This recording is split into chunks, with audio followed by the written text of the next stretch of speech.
Господја Нада, за благодарите им на граѓаните на Република Македонија, кои што со своите тешко заработени, крваво заработени пари го полнат буџетот, за да може вие да си играте со тие пари. Вклучително и во овој случај Министерството не ги одвои парите, ги одвојуваат граѓаните на Република Македонија со плаќање на даноците.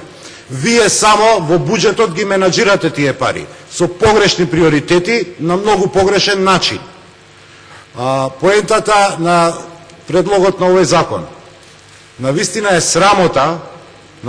срамота што си играте со најдлабоките интимни чувства на луѓето, меѓутоа и на нивните семејства, за кои што сега овдека ги глорифицирате колку биле вредни, колку биле заслужни за Република Македонија. Овие луѓе имаа мака. Таа мака вам ви ја соопштува години на назад. 10 години ВМРО ДПМН е власт во оваа држава. 10 години, една декада, анекс договори на нашите животи нема да можеме да подпишеме. И 10 години овие луѓе ве молат за определена работа. Дојдоа пред владата во кампот на слободата да штрекуваат. Дојдоа овдека пред собранието да штрекуваат со глад. Кога видовте зорт на крајот, на еден даден разумен предлог кој што со вашата популистичка матрица нема да може да го одбиете.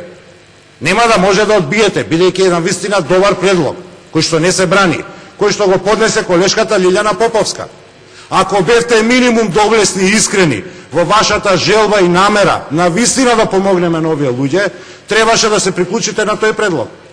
Звездата ќе ви паднеше. Што ќе ви се случеше ако се приклучите на тој предлог? Не. Ние ќе бидеме попаметни и ќе дадеме нов закон. Можевте на тој закон комотно, ако сметавте дека е мал бројот на луѓето, да го прецизирате бројот на луѓето. Иако и во овој предлог вака поднесен, не знаете за колку луѓе станува збор. Можевте, ако сметате дека се недоволни 2 милиона денара, кои што претеничката Поповска и ние што го поддржавме тој закон, и не можевме да знаеме во таа фаза колку се навистина потребни за нивна реализација и имплементација, да амандмански реагирате и тогаш ќе можевме да зборуваме за заеднички предлог.